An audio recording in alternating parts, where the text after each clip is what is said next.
I'm a huge fan of them. The Fresh and Fit podcast. Shout out to you guys. The male perspective. You guys go out on a date with, you don't really give a fuck what happens. The date is good enough for you. Men, we go out with a purpose, and if we don't get laid, we lose. Okay. Your presence alone, no one gives a fuck about your presence. They want to get laid. They don't care to be there and get to know you and build a vibe. It's all cap. They want to fucking get laid. So if they don't get laid, it's an L. So my point is this.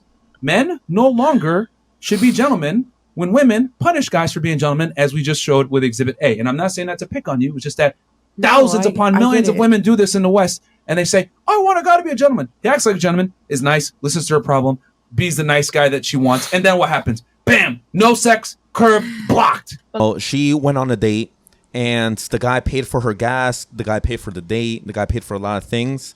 And just because he had a kid, let's say, you know, she didn't want to go on a second date or even continue the relationship.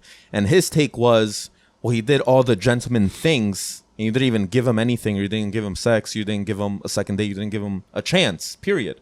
You know, so what's your take on that? She went on a date with a guy doesn't mean that she should have sex with him. If she's interested, then why not? You know, like then she's just wasting time. If she's not interested and there's a reason for her not to be interested, then she has every right to just deny sex or not give anything because she is the woman and she's in charge of that part. But if she's interested in the guy, going on the date with him and they're having a good time, blah, blah, blah, there's no reason why she shouldn't give it up. Maybe not immediately, or give some type of intention for the future, you know? And a lot of girls, I think, they're not good at communicating in that aspect. In this situation, he was A1 and spot on.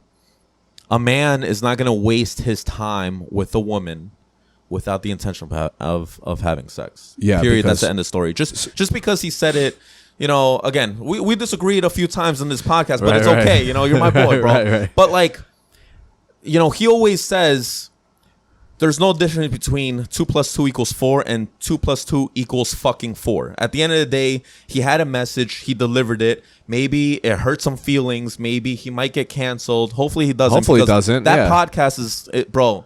Listen, I like the podcast. I've seen it before. I learned so many perspectives on it that, like, I'm like, yo, shit, man. Like, if I grew up with a father, I probably would have learned most of these things during high school and the beginning of college. Because, you know, I'm a keep it G. Before I was making good money and I was successful, I was soft with women.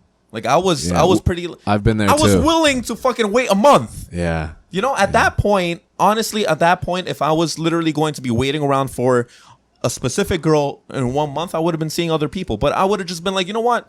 You know, let me be loyal without the title of boyfriend and girlfriend. Right. You know what I'm saying? Well, at the end I would of have gone satisfied. Period.